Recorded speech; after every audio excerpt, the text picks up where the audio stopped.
సహజంగా మనుషులు ఏమనుకుంటారంటే, నేను దేవుని మార్గంలోకి వచ్చాను, అన్ని క్రమంగా ఉన్నాను, కానీ మధ్యలో నేను జారిపోయాను, కొన్ని దేవునికి నచ్చని చర్యలు నా వల్ల జరిగినాయి, ఇక నన్ను దేవుడు వదిలేస్తాడు, దేవుడు నన్ను పట్టించుకోడు, ఇంకా అయిపోయిందిలే నా బతుకు అని కొంతమంది విశ్వాసులు, కొంతమంది పరిచర్య చేసే స్థాయికి వచ్చిన వాళ్ళు, కొంతమంది సేవకులైన వాళ్లకు కూడా ఇలాంటి గిల్టీనెస్ అనేది ఒకటి ఉంటుంది.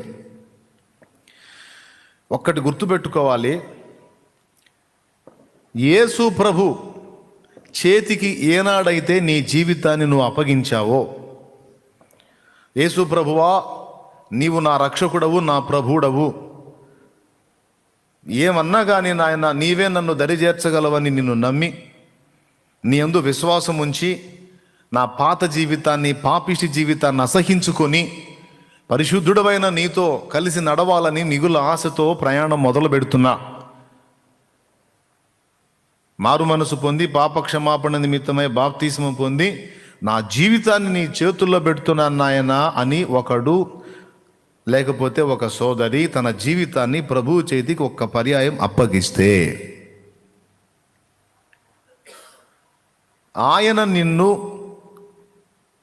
వదిలిపెట్టడం అనేది ఇక జరగదు. దేవునికి స్తోత్రం కలుగును గాక. హల్లెలూయా.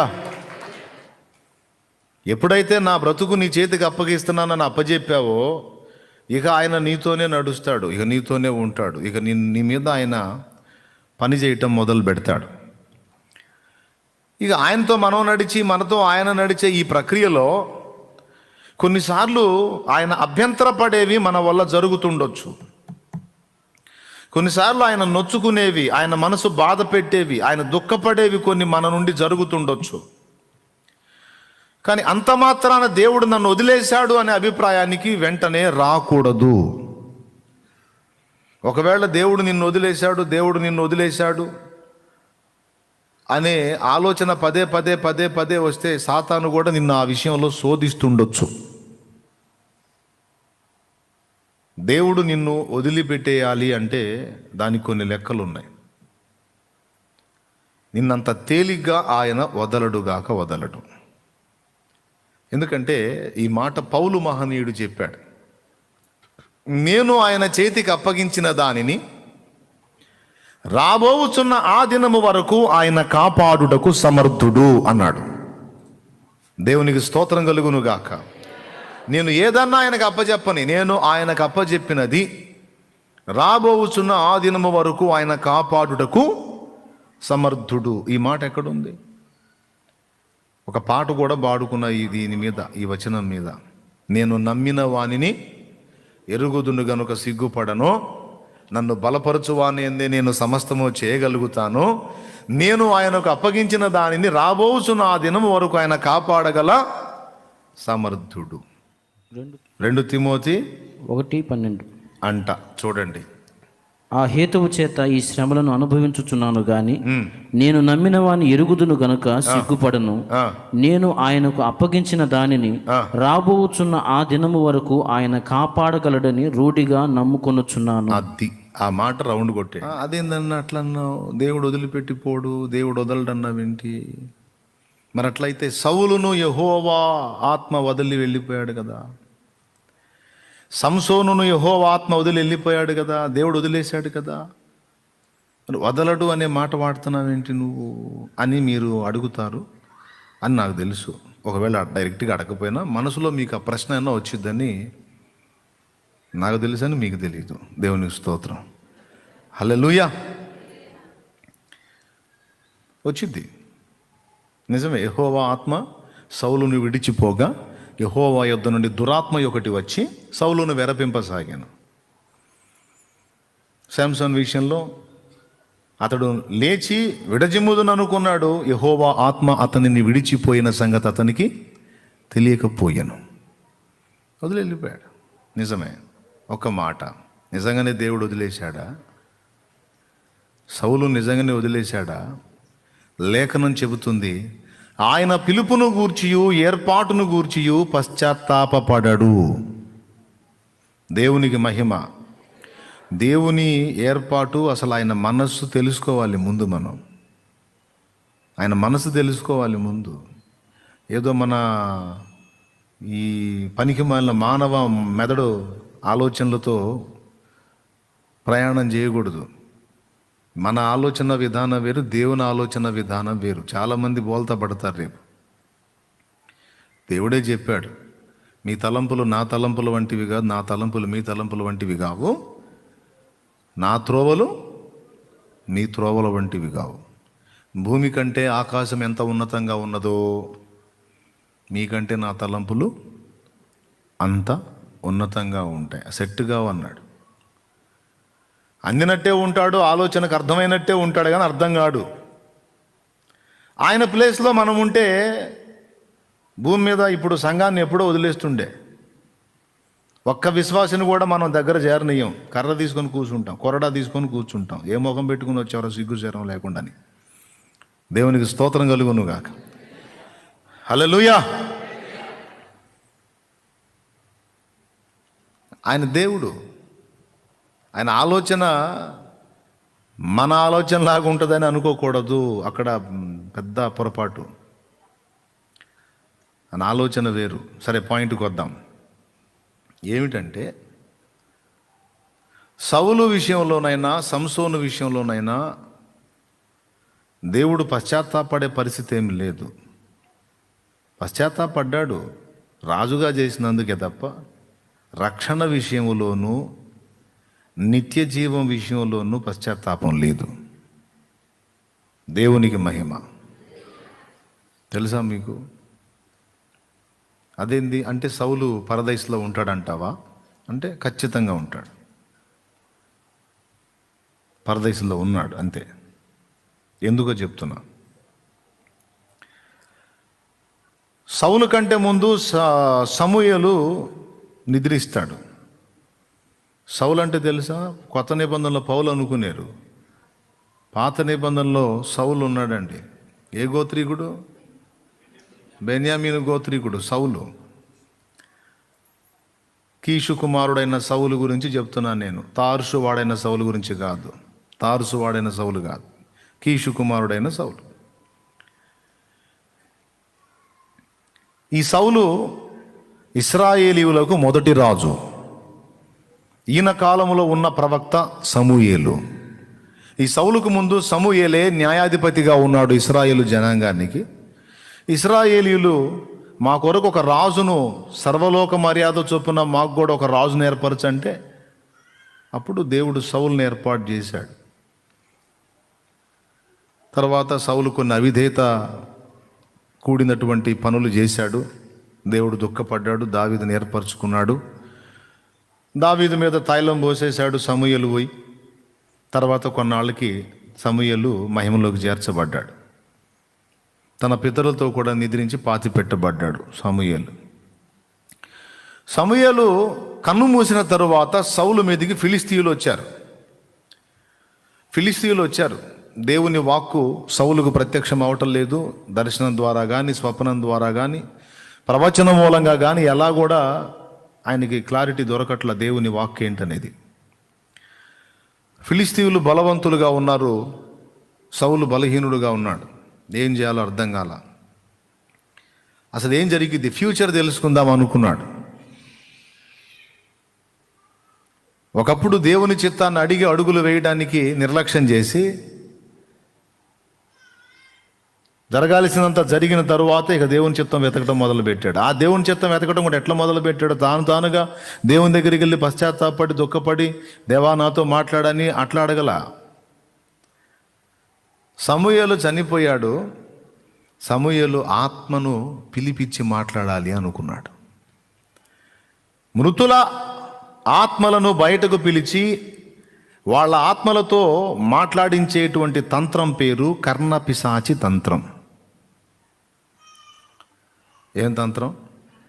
కర్ణపిశాచి తంత్రము. ఇది ద్వితీయోపదేశ కాండము 18వ అధ్యాయము 10వ వచనం నుంచి చదివితే మీకు దొరుకుతుంది. కర్ణపిశాచి తంత్రాన్ని గురించి కొన్ని లేఖనాలు ఉన్నాయి బైబిల్లో. అంటే నిజంగా సచ్చినోళ్ళ ఆత్మలో వచ్చి మాట్లాడతారా అంటే దానికి చెప్తాను.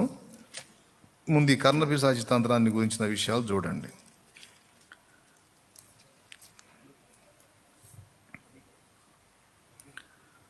18:10 త్వరగా చదువు ఎవరన్నా ఉంటే.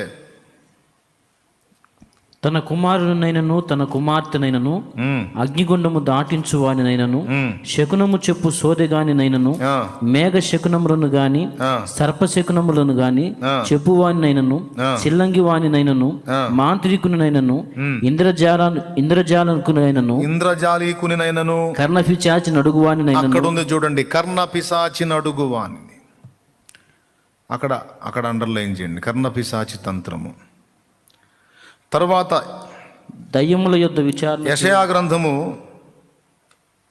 19వ అధ్యాయము 3వ వచనం 4వ లైన్ చూడు. కావున వారు విగ్రహముల యొద్దకును గొణుగు వారి యొద్దకును కర్ణ పిశాచి గలవారి యొద్దకును సోదెగాండ్ర యొద్దకును విచారింప వెళ్ళుదురు. 2.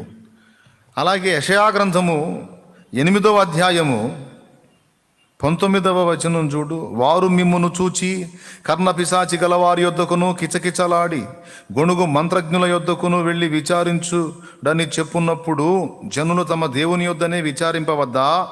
సజీవుల పక్షముగా చచ్చిన వారి యొద్దకు వెళ్ళదగునా? సజీవుల పక్షముగా చచ్చిన వారి యొద్దకు వెళ్ళదగునా? ఇప్పుడు దీన్ని బట్టి మీరు ఆలోచన చేయాలి. కర్ణపిశాచి తంత్రము అంటే చచ్చిన వారి యొక్క ఆత్మలను వెలికి తీసి వారి ఆత్మలను బయటకు పిలిచి వారి యొద్ద భూమి మీద బ్రతికున్న వారి జీవితంలో ఏం జరుగుతాయో తెలుసుకోవటానికి విచారించుట. ఆ ప్రక్రియనే కర్ణపిశాచి తంత్రము అంట. కర్ణం అంటే చెవి, పిశాచి అంటే దయ్యము. చెవి దయ్యం అన్నమాట. ఆ దయ్యానికి ఆ శక్తి ఉంది.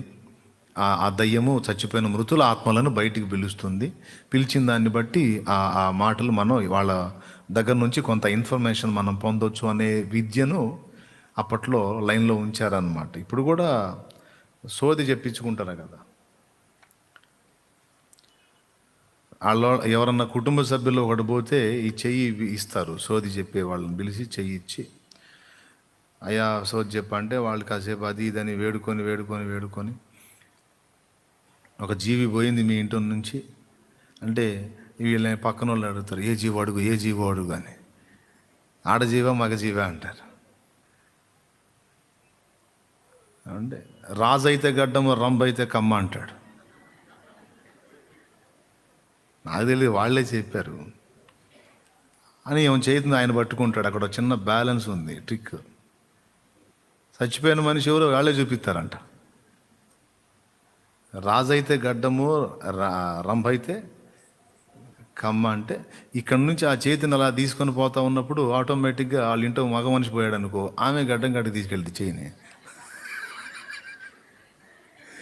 ఆడ మనిషి పోయిందనుకో ఆమె చెవి దగ్గరికి పోయింది. ఎటు కూడా అదేలే ఆడ చూపించేదని. ఈ సైకలాజికల్ ట్రిక్ ఇది. ఓకే, ఇక ఆమె తీసుకెళ్ళేది కదా, అక్కడ పెట్టేది కదా. కమ్మంటే అమ్మో ఆడ మనిషి అని అన్నాడు. ఇక వెంటనే ఏడుపు స్టార్ట్ అయింది. చెప్పేశాడు, ఆడ మనిషి అని చెప్పేశాడు. ఇంట్లో అమ్మాయి సంగతే చెప్పేశాడు, లేకపోతే అమ్మ సంగతే చెప్పేశాడని ఇక ఇక్కడ కళ్ళలో నీళ్లు స్టార్ట్ అవుతాయి.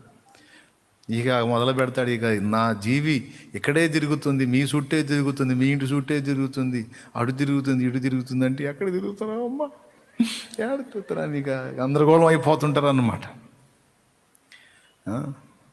మరి ఇన్ని రకాలుగా మిమ్మల్ని కాపాడినా, ఇన్నిసార్లు మిమ్మల్ని కాపాడినా, ఇంకా కాపాడుతా, నాకు ఇష్టమైనది చేయాలి మీరు, నాకు అది కావాలి ఇది కావాలని ఈ సోది చెప్పేవాడి కోరికలన్నీ అందులో పెట్టి ఆమె అడిగినట్టు అడిగి శుభ్రంగా స్వాహా చేసి బుర్ర తీసుకొని జంపు.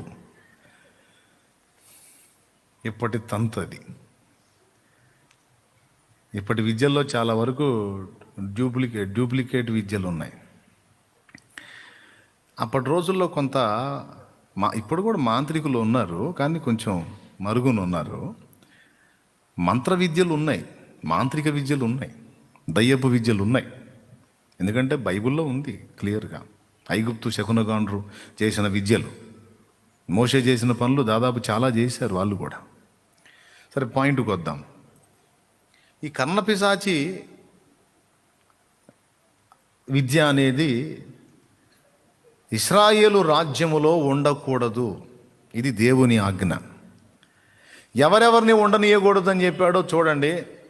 ద్వితీయోపదేశకాండం 18వ అధ్యాయం 10వ వచనంలో తన కుమారునైనను కుమార్తెనైనను అగ్నిగుండము దాటించు వారిని, అంటే నరబలులు ఇచ్చేటువంటి వారిని, శకునము చెప్పు సోదగానిని, మేఘ శకునములను కానీ సర్పశకునములను కానీ చెప్పు వానిని, చిల్లంగి వానినైనను మాంత్రికునినైనను ఇంద్రజాలీకునినైనను కర్ణపిశాచిన అడుగువానినైనను దయ్యముల యొద్ద విచారణ చేయువానినైనను మీ మధ్య ఉండనీయకూడదు. ఇశ్రాయేలీయులకు మొదటి రాజైన సౌలు దేవుని ఆజ్ఞను అనుసరించి ఇశ్రాయేలు దేశములో ఈ వ్యక్తులు లేకుండా తరిమి కొట్టేశాడు. కొంతమంది ఏమో పక్క రాజ్యాలకు పరారైపోయారు ఈ విద్యలు తెలిసిన వాళ్ళు, కొంతమంది ఏమో ఉన్నారు కానీ ఆ విద్యలు మానేసుకొని సామాన్యులాగా బతుకుతున్నారు. ఈ సమూయేలు ద్వారా ఫిలిస్తీన్ల మీద నేను గెలుస్తానా ఓడిపోతానా అనే విషయాన్ని తెలుసుకోవడానికి సమూయేలు ఆత్మను రప్పించడానికి కర్ణపిశాచి గల స్త్రీ ఎవరన్నా ఉందేమో విచారించండి అని తన దాసులకు సెలవిచ్చాడు. చూడండి, దైవ సేవకుడి దగ్గర విచారణ చేయడానికి దయ్యం దగ్గరకు పోతున్నాడు మనోడు. అప్పుడు ఏందోరు అనేటువంటి ప్రాంతంలో కర్ణపిశాచి గల స్త్రీ ఒక ఆమె ఉందని తెలిసింది సార్ అని వెంటనే ఎంక్వైరీ తెచ్చారు. మంచి కబుర్లు తేరు కానీ ఇట్లాంటి దెయ్యపు మ్యాటర్లు మాత్రం భలే చూస్తారు. ఉచిత సలహాలు కొంతమంది అక్కడ సోది చెప్పేవాళ్ళు ఉన్నారు, ఇక్కడ శృతి చెప్పేవాళ్ళు ఉన్నారు, అక్కడ అది చెప్పేవాళ్ళు, ఇక్కడ ఇది చెప్పేవాళ్ళు. ఈ బాగా అందిస్తారు. ఏందోర్లో కర్ణపిశాచి గల స్త్రీ ఉందనే మ్యాటరు తీసుకొచ్చారు. ఓహో, అట్లయితే నేను వెళ్తాను అక్కడికి, ఫిలిస్తీన్లు వచ్చి లైన్లో ఉన్నారు, యుద్ధానికి వెళ్ళాలా, ఉంటానో ఓడతానో అర్థం కావట్లేదు అన్నాడు. ఎందుకంటే ఆత్మ సౌలునే విడిచేశాడు. నువ్వేం చెప్పావు, శాలేమన్నా వదలడని చెప్పావు, ఆడ వదిలిపోయి వెళ్ళిపోయాడు. అయితే వినాలి, సౌలు ఆత్మ పరదైసులో ఉందా పాతాళంలో ఉందా అన్న పాయింట్గా ఆన్సర్ చెప్తున్నాను. కర్ణపిశాచి దగ్గరికి ఆ స్త్రీ దగ్గరికి వెళ్ళడానికి సౌలు గెటప్ మార్చుకున్నాడు. ఒరిజినల్ రాజు గెటప్ అయితే ఆమె అదురుపోయి ఆ విద్య ప్రదర్శించదని వేరే గెటప్ వేసుకొని పోయాడు. ముందు మనకు మ్యాటర్ కావాలని అక్కడికి వెళ్తే ఆమె అడ్రస్కి వెళ్ళారు. ఎవరు బాబు మీరు, ఏంటంటే ఇట్లాగా ఒక విషయం కోసం వచ్చాంలే, ఒక మనిషిని గురించి విచారించాలి, కర్ణపిశాచి విద్యను ప్రదర్శించాలంటే మీరేం మైండ్ ఉందా లేదా, మన రాజైన సౌలు ఏం ఆజ్ఞాపించాడు, సౌలుతోనే మాట్లాడుతుంది. ఈ విద్య ప్రదర్శించకూడదని చెప్పలేదా, ప్రదర్శించే వాళ్ళని చంపేస్తానని వార్నింగ్ ఇవ్వలేదా, నేను చేయను. అప్పుడు ఆయన అన్నాడు, నీ ప్రాణానికి వచ్చిన ఇబ్బంది ఏం లేదు, నాది పూచి, చాలా ముఖ్యమైన విషయం, నీకు ఎంత ధనం కావాలని ఏర్పాటు చేస్తాను, ముందు అడగాల అన్నాడు. అప్పుడు ఆమె, మరి ఎవరికి తెలియకుండా రహస్యంగా ఉండాలంటే ఉంటాం, అందుకే కదా మేము ఈవేళ వచ్చాము, రహస్యంగా వచ్చాము. గెటప్ పర్సనాలిటీ చూస్తే ఆమెకు డౌటే. కరెక్ట్గా 7 అడుగులు ఉన్నాడు. ఇశ్రాయేలు మొత్తంలో పొడుగైనోడు ఆ ఒకడే, 7 అడుగులు. ఆమెకి మీమాంస, సౌలా కాదా, సౌలే. సరే, సౌలు అయితే ఎందుకు అడగటానికి వచ్చాడు, తానే పని కట్టుకొని రావటం ఏంటి, బహుశా ఏదో ఘట్టమైన ఇబ్బంది ఎదురై ఉండొచ్చు. ఏది ఏమైనా సావో బతుకో నీ ప్రాణానికి నాది బాధ్యత అని మాటిచ్చాడు గనక, రాజు మాటిస్తే తప్పడు గనక నాకు వచ్చిన డోకా ఏం లేదని ఒక అండర్స్టాండింగ్కి వచ్చి పూనుకుంది. కర్ణపిశాచి తంత్రము వాస్తవంగా మృతుల ఆత్మలను బయటికి తీసి వాళ్ళతో మాట్లాడించేంత శక్తిగల విద్య ఏమీ కాదు. మృతుల ఆత్మలు, వినండి బాగా, మృతుల ఆత్మలు దేవుని అధీనంలో ఉంటాయి. మృతుల ఆత్మలు దేవుని ఆధీనంలో ఉంటాయి, సాతాను ఆధీనంలోకి రావై. వస్తే వాడు ఏమైనా చేపిస్తాడు, దేవుని ఆధీనంలోకి వెళ్ళిపోతాయి. మీరు ప్రకటన గ్రంథంలో యేసయ్య మాటను కూడా మీరు గమనించవచ్చు. మరణము యొక్కయు పాతాళ లోకము యొక్కయు తాళపు చెవులు నా స్వాధీనంలో ఉన్నవే అనే మాట అన్నాడు ఆయన. దేవునికి స్తోత్రం. మరణము, పాతాళ లోకము, దాని తాళపు చెవులు నా దగ్గర ఉన్నాయి, అంటే అధికారము నాది. సర్వాధికారి ప్రభు కనుక ఆయన సెలవు లేక ఏ ఆత్మ కూడా బయటికి వెళ్ళడానికి వీల్లేదు. అందుకే పరదైసుకి మరో పేరు చెర అని పెట్టారు. ఆయన ఆరోహణమైనప్పుడు చెరను చెరగా కొనిపోయి మనుషులకు ఈవులను అనుగ్రహించను అనే మాట ఎఫెసీలోకి రాసిన పత్రికలో ఉన్నది. కాబట్టి మృతుల స్థితి అది. ఇప్పుడు సమూయేలుని నా కొరకు రప్పించమని ఆమెను అతడు అడిగాడు. ఎవరతడు? సౌలు. ఎవరిని అడిగాడు? కర్ణపిశాచిని. ఆమె మొదలు పెట్టింది ఏదో తూతిరి భాత్రి జాత్రి అనే ఏదో మంత్రాలు ఉంటాయిగా అని మొదలుపెట్టి ఏదో ఆ గోళం మొదలుపెట్టింది. మొదలుపెట్టి ఎవరిని రప్పించాలి నీ కొరకు? చచ్చిపోయినోడిని. ఎవరు చచ్చిపోయినోడు? ఎవరు అంటే సమూయేలును రప్పించాలి నా కొరకు అన్నాడు. సమూయేలు ప్రవక్త, సమూయేలును రప్పించమంటున్నాడంటే ఇతను అయినా సరే నీ ప్రాణానికి భయమే లేదని మాట ఇచ్చాడు కనుక నాకే అని మొదలుపెట్టింది. విషయం ఏంటంటే ఈ మాంత్రిక విద్యలను ఉపాసించే వాళ్ళందరికీ సాతాను సహకారి, దయ్యాలే వాళ్ళ హెల్పర్స్. అవి కూడా అన్ని కార్యాలు చేసేయవు, వాటి కార్యాలకు కూడా హద్దులున్నాయి. ఏదైనా చేసేయచ్చు అంటే భూమి మీద ఒకరిని కూడా బతకనియవు. అది ఏమి చేయాలన్నా, దయ్యాలు ఏ కథ చేయాలన్నా, ఏ కమామిషి చేయాలన్నా దేవుని పర్మిషన్ కావాలి. దేవుడిచ్చిన హద్దులో, దేవుడిచ్చిన పరిధిలోనే వాటి పెత్తనం. హలో, వాటికి ఆ హద్దులు మించి వెళ్ళటానికి లేదు. దయ్యాలు దేవుని ఆజ్ఞకు లోబడతాయా? ఖచ్చితంగా. సర్వోన్నతుడైన దేవుని కుమారుడా, మాతో నీకేం పని?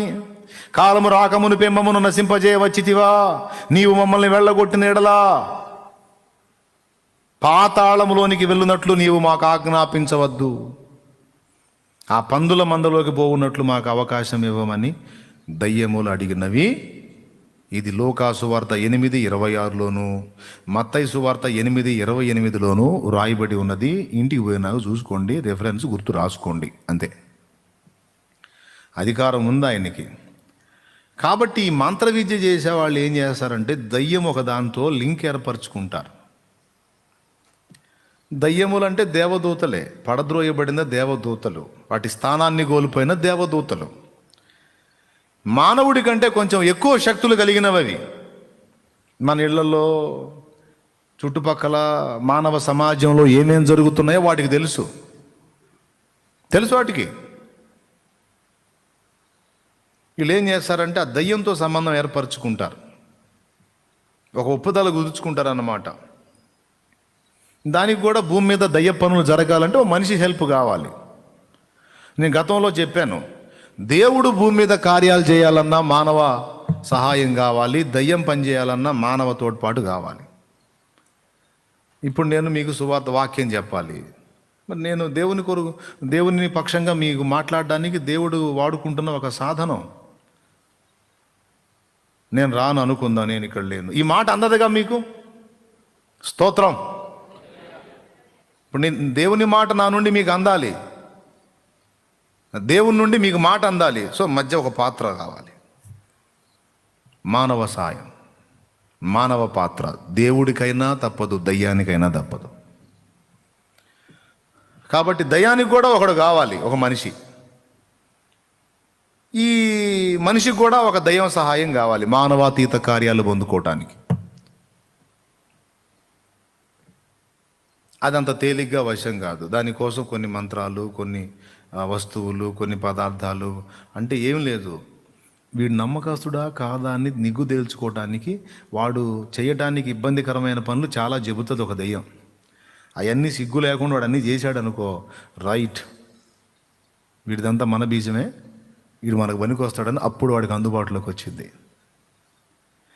వాడు బాగా దాని వశం అయిన దాకా వాడి చేత ఆ పని ఈ పని అన్నీ చేపించి వీడి నేను ఏ జీవితం అది వింటాడు. వీడేమనుకుంటాడు, దయ్యం నాకు వశం అవుతుంది అనుకుంటాడు. ఇది పిచ్చి తెలివి. దయ్యం వీడికి వశం కావటం కాదు, అది చెప్పిందల్లా వీడు చేసి వీడు దానికి వశం అవుతున్నాడు. అది తిక్కలదా. వీడు ఆ భ్రమలో ఉంటాడు, నేను చిటికేస్తే అది వచ్చి నాతో మాట్లాడిద్దని. అదేం ఆనందపడిద్ది? నేను భూమి మీద మనుషుల్ని నాశనం చేయడానికి నాకు ఒక సాధనం దొరికిందని అది ఆనందపడుతుంటుంది. వీళ్ళిద్దరూ ఒకరినొకళ్ళు మోసం చేసుకొని నవ్వుకుంటుంటారు అన్నమాట. అర్థమైందా? ఒక కమిట్మెంట్కి వస్తారన్నమాట, ఒప్పుదలకి. ఏంటి ఒప్పుదల అంటే, నువ్వు అడిగినవన్నీ నేను ఇస్తాను, నేను కోరినవన్నీ నువ్వు చేయి. నేను అడిగినని నాకు చెప్పు, నేను కావాలనుకున్నవి నాకు ఇవ్వు అంటే దానికి ఉన్న ఒక పరిధి ఉంటుంది. ఈ పరిధిలోనైతే నేను ఇవ్వగలుగుతాను అని ఏం చేసిద్దంటే, వాడు అడిగినవి వాడికి ఏర్పరచడానికి దానికి అవకాశం ఉన్నంత వరకేమో నువ్వు ఈ సింపుల్ పని చేయి, దీన్ని బట్టి నీకు ఇది వచ్చిద్ది అని చెప్పిద్ది. వాడు అడిగింది కష్టతరమైందనుకో, వాడు చేయలేని పని ఒకటి చెప్పిద్ది. అది చేస్తే కానీ నరుడా, అది చేస్తే కానీ నువ్వు అడిగింది నీ వశం కాదు అంటే, అది చేయాలంటే ఏం చేయాలంటే అక్కడ అద్దా ఇక్కడ ఇద్దా అని చెప్పింది. వాడు దొరికేది లేదు, వాడు తెచ్చేది లేదు, చేసేది లేదు. అందుకే నువ్వు చేయలేవంటే నేను చేయటానికి నువ్వు అవన్నీ తేవాల్సి ఉంటుంది. అన్న నిజంగా ఇవన్నీ జరుగుతాయి, ఏదో సినిమాల్లో ఉంటాయి కదా, రియల్గా జరుగుతాయి అంటే నీకు వీడియో తీసి చూపిస్తారేంది. మాంత్రిక విద్యలు చేసేవాళ్ళు ఇంతే, ఘోరమైన క్రియలు చేస్తారు వాళ్ళు. మారిన మాంత్రికులు ఇచ్చిన సాక్ష్యాలను బట్టి కొన్ని, నా పూర్వులు చెప్పిన మాటలు కొన్ని, పుస్తకాల్లో చదివినవి కొన్ని, ఆత్మీయ జీవితంలో ప్రత్యక్షంగా కొన్ని అనుభవాలు చూసినవి కొన్ని, నా ప్రాక్టికల్ లైఫ్లో నేను అనుభవించినవి కొన్ని, అన్నీ కలగలిపి ఒక అనుభవానికి వచ్చి నేను చెప్తున్నా ఇవన్నీ. అయితే ఇప్పుడు ఈమె మొదలుపెట్టి నీ కొరకు ఎవరిని రప్పించాలి అని అడిగింది. ఎవరిని రప్పించాలంటే చెప్పాడు, సమూయేలుని రప్పించాలని. సమూయేలు రప్పించడానికి తాళం ఏం చేతిలో ఉందయింది, ఒక తన్నుదంతాడు దేవుడు. డోరు తీసి సమూయేలుతా బయట అంటానికి ఏమన్నా తాళం ఏం దగ్గర ఉందా? ఏమి దగ్గర ఒక తాళం ఉంది, ఆమెకు పరిచయం ఉన్న దయ్యపు తాళం. అర్థమైందా? దానికి ఒక ప్లేస్ ఉంది, ఒక ప్రదేశం ఉంది, దానికి కొన్ని సిగ్నల్స్ ఉంటాయి. ఇకేమో బుర్ర తీసుకొని మొదలుపెట్టిందో లేకపోతే శోకమెత్తి మొదలుపెట్టిందో, మొత్తానికి ఏం జరిగిందో రేపు సౌలుని అడిగితే కానీ చెప్పడు. మొత్తానికైతే మొదలెత్తింది, సమూయేలు రావాలని ఏదో మొదలెత్తింది. ఆమెకు తెలుసు ఎవరు వస్తారో, దయ్యం వచ్చిందని తెలుసు. దాని ఫ్రెండ్ దయ్యం ఉంటుంది కదా, రెగ్యులర్ దయ్యం, ఆ దయ్యం వస్తుంది లెక్క రావాలి. ఈ వేడుకోలు అంతటికి వచ్చి సమూయేలులాగా మాట్లాడి మాయ చేయాలి. చిత్రం ఏంటంటే, ఈ సౌలు వచ్చి అక్కడ అడుగుతున్నప్పుడు, ఆ కర్ణపిశాచ స్త్రీ తన మంత్రాన్ని ప్రయోగిస్తున్నప్పుడు వాస్తవంగా దయ్యం ఎంటర్ కావాలి కదా, కానీ దయ్యాన్ని ఆపి దేవుడు ఎంటర్ అయ్యాడు. అక్కడ దేవుడు జోక్యం చేసుకున్నాడు. అందుకే అమ్మగారు ఎర్రి కేక పెట్టింది, పెద్ద కేక వేసి అని ఉంటుంది లేఖనాల్లో. రెగ్యులర్ కస్టమర్ మన ముందుకు వస్తే మనం భయపడేది ఏముంది, హాయ్ బాగున్నావా అంటాం. ఊహించని పరిణామం జరిగితేనే అదురుపోయి కేకేసేది. దయ్యం ఉన్న ప్రదేశంలో కదలికలు రాకుండా ఆ వైపుదంతా బ్రేక్ అయిపోయి ఒక విచిత్రమైన ప్రదేశంలో నుండి మూత ఓపెన్ అయినట్టుగా ఒక ద్వారం తెరవబడి ఒక వ్యక్తి పైకి వచ్చేస్తూ ఉన్నాడు. భూగర్భంలో నుండి పైకి వస్తున్నాడు. అది చూసి ఇదేంది, ఆ డోరు కదా ఓపెన్ కావాలి, మా దెయ్యం ఉంది అక్కడ కదా, అదేంది ఆ డోరు క్లోజ్ అయిందంటే దేవుడు జోక్యం చేసుకున్నాడు. మరి వచ్చిన వాడు ఎవరు అనుకున్నావు? ఇశ్రాయేలు మీద రాజుగా ఉండటకు దేవుడు అభిషేకించిన పాత్ర. చూడు దేవుని మనసు చూడు, సౌలు పిచ్చి చేష్టాలు చూడు. సౌలుకు దేవుని ప్రవక్త కావాలి, సౌలుకు దేవుని ప్రవక్త కావాలి. ఆ ప్రవక్తను ద్వారా దేవుని స్వరం వినాలి, దైవ చిత్తం తెలుసుకోవాలి. దానికి దేవుడు ఏర్పరిచిన పద్ధతుల్లో పని కాలేదని దయ్యపు మార్గంలోకి వచ్చి కూడా కర్ణపిశాచ ఆమె దగ్గరికి వచ్చి, అమ్మ ఫిలిస్తీన్లు నా మీదకి వచ్చారు, మరి నేనేం చేయమంటావు అని అడగల. నువ్వు సమూయేలుని రప్పించు, ఆయన దగ్గర నాకు దైవస్వరం వినబడిద్ది అని నమ్మాడు. తప్పటడుగులో కూడా అతని ఆలోచన చూడండి. అంటే సమూయేలు పర్ఫెక్ట్, ఆయన నుంచి దైవస్వరమే వినబడిద్ది. కాబట్టి నాకు సమూయేలే కావాలి, ఎందుకంటే దేవుని మాట కావాలని దయ్యం దగ్గరకు వచ్చి కూడా దేవుని మాటనే కోరాడు గనక దేవుని కనికరము అతని మీదకి వచ్చి దేవుడు జోక్యం చేసుకున్నాడు అక్కడ. ఓరి నీ పిచ్చి తగలయ్యా అని. దేవునికి స్తోత్రం, హల్లెలూయా. దేవుడు జోక్యం చేసుకొని వాస్తవంగా దయ్యం వచ్చింది. దయ్యం వచ్చి మాయ మాటలు చెప్పి పంపించిద్ది సౌలుని. ఆమెకి ఆ దయ్యం రాకుండా ఒరిజినల్గా సమూయేలే బయటకు వచ్చేటట్టు చేశాడు అక్కడ దేవుడు. అప్పుడు ఆమె మాట్లాడిద్ది కేక వేసి, ఆ స్త్రీ పెద్ద కేక వేసి, నీవు సౌలువే అని అంటది. ఎందుకంటే నీవు రాజువి, అభిషిక్తుడు గనక దేవుడు నీ విషయంలో జోక్యం చేసుకున్నాడు. అంటే భయపడవాకు, నీకేం కనపడుతుందో చెప్పన్నాడు. దేవతలలో నుండి ఒకడు పైకి వచ్చుట నేను చూచుచున్నాను అన్నది ఆమె. మొదటి సమూయేలు గ్రంథము 28వ అధ్యాయం 11వ వచనం అంట చూడండి. ఆ స్త్రీ నీతో మాట్లాడుటకై నేను ఎవరిని రప్పింపవలనని అడుగగా ఈమె చేతుల్లో ఉంది. అతడు సమూయేలును రప్పింపవలనను. ఆ స్త్రీ సమూయేలును చూచి బిగ్గరగా కేక వేసి, నీవు సౌలువే, నీవు నన్నెందుకు మోసపుచ్చితివని సౌలుతో చెప్పగా, జస్ట్ దేవుడు పూనుకోపోతే ఏమో సౌలును మోసం చేసేది. చదువు. రాజు నీవు భయపడవద్దు, నీకు ఏమి కనబడినదని ఆమెను అడుగగా, ఆమె దేవతలలో ఒకడు భూమిలో నుండి పైకి వచ్చుట నేను చూచుచున్నానెను. అద్దుగో, దేవతలలో నుండి ఒకడు భూమిలో నుండి పైకి వచ్చుట నేను చూచుచున్నానెను. చదువు. అందుకతడు ఏ రూపముగా ఉన్నాడని దాన్ని అడిగినందుకు, అది దుప్పటి కప్పుకుని ముసలివాడొకడు పైకి వచ్చుచున్నాడనగా, సౌలు అతడు సమూయేలు అని తెలుసుకుని సాగిలపడి నమస్కారము చేసెను. దేవునికి స్తోత్రం కలుగును గాక. చూసావా, స్పష్టంగా ప్రవక్తే దుప్పటి కప్పుకున్న ముసలివాడు. ఆయన ఏజ్, ఆయన పరిచర్య, దుప్పటి, గొంగళి దుప్పటి లేక దుప్పటి అంటే ప్రవక్త. వేటికి వచ్చేసాడు. దేవుడు పూనుకున్నాడు. దయ్యం దగ్గరకు వచ్చి కూడా నా మాటనే కోరుతున్నాడు ఈ తిక్కలోడు. సరే కానీ సమూయేలు పోయి చెప్పుపో అన్నాడు. వచ్చాడు సమూయేలు. సమూయేలు నన్ను పైకి రమ్మని నీవెందుకు తొందర పెట్టితివని సౌలును అడుగగా, సౌలు నేను బహు శ్రమల్లోనున్నాను, ఫిలిష్తీయులు నా మీదికి యుద్ధమునకు రాగా దేవుడు నన్ను ఎడబాసి ప్రవక్తల ద్వారానైనను స్వప్నల ద్వారానైనను నాకేమియు సెలవీయకి ఉన్నాడు. కాబట్టి నేను చేయవలసిన దానిని నాతో తెలియజెప్పుటకై నిన్ను పిలిపించి తినను. అందుకు సమూయేలు, యెహోవా నిన్ను ఎడబాసి నీకు పగవాడు కాగా నన్ను అడుగుట వలన ప్రయోజనమేమి? యెహోవా తన మాట తన పక్షముగానే నెరవేర్చుచున్నాడు. నా ద్వారా ఆయన సెలవిచ్చి ఉన్నట్టు నీ చేతి నుండి రాజ్యమును తీసివేసి నీ పొరుగువాడైన దావీదునకు దాన్ని ఇచ్చి ఉన్నాడు. చూసావా, వచ్చినోడు సమూయేలేనా? ఇంకేమైనా డౌట్ ఉందా మీకు? సమూయేలేనా? రప్పించింది ఎవరు? కర్ణపిశాచి స్త్రీయా లేదా దేవుడేనా? దేవుడే జోక్యం చేసుకున్నాడు, అనుమతించాడు, రప్పించాడు, బయటికి పంపించాడు. సమూయేలు రావడానికి అవకాశం ఇచ్చాడు, సౌలుతో మాట్లాడడానికి అవకాశం ఇచ్చాడు. ఓకే, ఆ తర్వాత సౌలు ఇప్పుడు పరదేశంలో ఉన్నాడా పాతాళంలో ఉన్నాడా అంటానికి ఆ ప్రశ్న మీద ఎత్తుకున్నా ఈ మ్యాటర్ మొత్తం. యెహోవా నిన్ను ఎడబాసి నీకు పగవాడు కాగా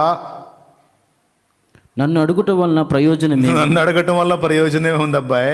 యెహోవా తన మాట తన పక్షముగానే నెరవేర్చుచున్నాడు. దేవుడు తన మాట తన పక్షముననే నెరవేర్చుచున్నాడు. నా ద్వారా ఆయన సెలవిచ్చి ఉన్నట్టు నీ చేతిలో నుండి రాజ్యమును తీసివేసి నీ పొరుగువాడైన దావీదునకు దాన్ని ఇచ్చి ఉన్నాడు. యెహోవా ఆజ్ఞకు నీవు లోబడక అమాలేకుల విషయంలో ఆయన తీక్ష్ణమైన కోపము నెరవేర్చకపోయినా దానిని బట్టి యెహోవా నీకు ఈవేళ ఈ ప్రకారముగా చేయుచున్నాడు. ఈ రోజు ఈ ప్రకారంగా చేస్తున్నాడా?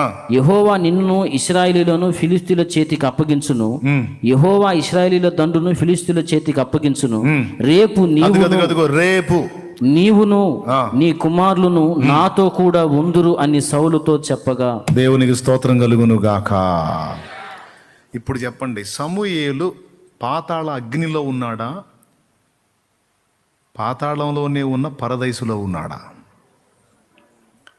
పాతాళ అగ్నిలో ఉన్నాడా, పాతాళంలోనే పరిశుద్ధుల విశ్రమ స్థానమైన పరదైసులో ఉన్నాడా? సమూయేలు ఎందుకు పోతాడు అగ్నిగుండానికి? యథార్థంగా సేవ చేసిన భక్తుడు పరదైసులోనే ఉన్నాడు. క్రీస్తు శిలువలో ప్రాణం పెట్టక మునుపు పరదైసు భూగర్భంలోనే ఉంది, పాతాళంలో. క్రీస్తు శిలువలో ప్రాణం పెట్టి అందరి పాపముల కొరకు ప్రాయశ్చిత్తార్థమైన క్రయధనము రక్తము చిందించిన తరువాత ఆయన భూగర్భంలో ఉన్న పరిశుద్ధుల దగ్గరికి వెళ్ళి ఆ భూగర్భంలో ఉన్న పరదైసుని అంటే పరిశుద్ధుల విశ్రమ స్థానాన్ని చెరగా గొనిపోయి మనుషులకు ఈవులను అనుగ్రహించి 3వ ఆకాశములో పెట్టాడు. ప్రారంభంలో పరదైసు అడ్రస్సు భూగర్భంలో పాతాళంలో, తర్వాత పరదైసు అడ్రస్సు 3వ ఆకాశంలో. దీనికి రెఫరెన్సులు ఎఫెసీ పత్రిక మరియు 2 కొరింథీ పత్రిక. 2 కొరింథీ పత్రిక 12వ అధ్యాయము 3వ వచనంలోనేమో దేవుని పరదైసులోనికి కొనిపోబడి అని 3వ ఆకాశములో ఉన్న పరదైసు అడ్రస్ ఇస్తాడన్నమాట. పౌలు కొరింథీలోకి రాసిన 2వ పత్రము 12వ అధ్యాయము 3వ వచనంలో అతడు క్రీస్తునందున యొక్క మనుషుని నేను ఎరుగుదును, అతడు 14 సంవత్సరము క్రిందట 3వ ఆకాశమునకు కొనిపోబడెను. ఎన్నో ఆకాశానికి? 3వ ఆకాశమును. 3వ ఆకాశం. 3వ ఆకాశంలో ఎక్కడికి పోయాడు? పరదేశం. 3వ వచనం చదువు. అట్టి మనుషుని నేను ఎరుగుదును, అతడు పరదేశంలోనికి కొనిపోబడి. అది ఇప్పుడు పరదైస్ ఎక్కడ ఉంది? 3వ ఆకాశంలో ఉంది. పరదైస్ అంటే పరిశుద్ధుల విశ్రమ స్థానం, పరిశుద్ధులు విశ్రమించు స్థానం అక్కడుంది. అంతకుముందు ఎక్కడుంది? యేసు శిలువలో ప్రాణం పెట్టక మునుపు ఎఫెసీ పత్రిక చూడు. 4:8. ఎఫెసీలోకి రాసిన పత్రిక 4వ అధ్యాయం 8వ వచనం. అందుచేత ఆయన ఆరోహణమైనప్పుడు చెరగా పట్టుకొని పోయి మనుషులకు ఈవులను అనుగ్రహించనని చెప్పబడి. చెరగా పట్టుకొని పోయాడంట. ఒక చెర అనే ప్రదేశం ఉందట, ఆ ప్రదేశాన్ని అలాగ అమాంతం తీసుకొని పోయాడంట. చదువు. ఆరోహణమాయనగా ఆయన భూమి యొక్క క్రింది భాగములకు దిగిననియు అర్థమిచ్చుచున్నది కదా. అద్దుగో ఇక్కడ ఈ చెర ఎక్కడుంది? ఫస్ట్ భూమి యొక్క క్రింది భాగము. ఆరోహణం అయినప్పుడు ఎక్కడికి వెళ్ళాడు? ముందు ఆరోహణం అయినప్పుడు పైకి వెళ్ళాలా? ఫస్ట్ భూగర్భంలోనికి వెళ్ళి అక్కడున్న చెర అంటే పరిశుద్ధులను తీసుకొని ఆరోహణమై 3వ ఆకాశంలో వాళ్ళని ఉంచాడు. క్లియర్గా ఉంది కదా? ఇప్పుడు నేను చెప్పిన మ్యాటర్ మొత్తం నీకు అర్థమైందని అనుకుంటున్నాను.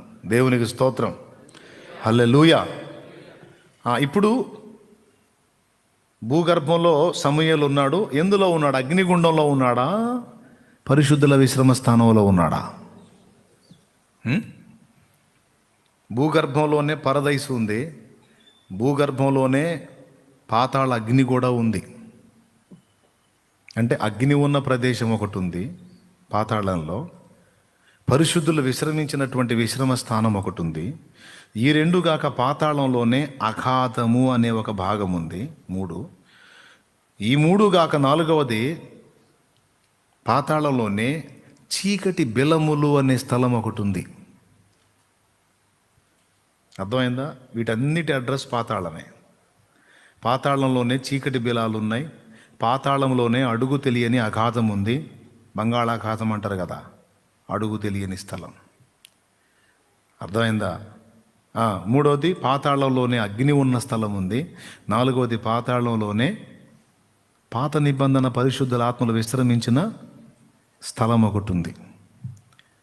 దాన్నే ఖాళీ చేసి తీసుకొని పోయాడు. సిలువలో ప్రాణం పెట్టి వారి పాపముల కొరకు మన పాపముల కొరకు వెలజల్లించి వాళ్ళని తీసుకొని వెళ్ళి 3వ ఆకాశంలో పెట్టాడు. ఇది స్టోరీ. ఇప్పుడు అప్పటిదాకా యేసు సిలువలో ప్రాణం పెట్టక ముందు స్టోరీ కదా, సమూయేలుదేను సౌలుది. అప్పుడు సమూయేలు ఎక్కడుండి ఉండాలి? భూగర్భంలో. భూగర్భంలో అగ్నిలో ఉన్నాడా లేకపోతే పరిశుద్ధుల విశ్రమ స్థానంలో ఉన్నాడా? పరిశుద్ధుల విశ్రమ స్థానంలోనే ఉన్నాడు. ఇప్పుడు ఏమన్నాడు సౌలుతో? రేపు నీవును నీ కుమారులను నాతో కూడా నుందురు అన్నాడు. దేవునికి మహిమ. నేనేమో మృతుణ్ణి, మీరేమో ఇంకా సజీవులు భూమి మీద. అయితే ఈ ఒక్కరోజు గడిచిన తర్వాత రేపేం జరిగిందో తెలుసా? నువ్వు నీతో పాటు నీ కొడుకులు కూడా హతులవుతారు, మొత్తం మృతులైపోతారు. అయ్యి నీవు నీ కుమారులు నాతో కూడా ఉంటారన్నాడు. అంటే ఇప్పుడు చెప్పండి, సౌలు ఎక్కడున్నాడు? సౌలు ఎక్కడున్నాడు? సమూయేలు దగ్గర ఉన్నాడు. సమూయేలు ఎక్కడున్నాడు? అగ్నిగుండంలో ఉన్నాడా? నరకంలో ఉన్నాడా? పరదేశంలోనే ఉన్నాడు. మరి సమూయేలు దగ్గరే సౌలు కూడా ఉన్నప్పుడు ఇప్పుడు సౌలు కూడా ఎక్కడున్నాడు? పరదేశంలోనే ఉన్నాడు. ఇప్పుడు చెప్పండి, దేవుడు సౌలుని విడిచిపెట్టేశాడా? స్తోత్రం, గట్టిగా చెప్పాలి. దేవుడు సౌలుని విడిచేశాడా? తన పిలుపు విషయంలోనూ ఏర్పాటు విషయంలోనూ ఆయన పశ్చాత్తాపపడడు.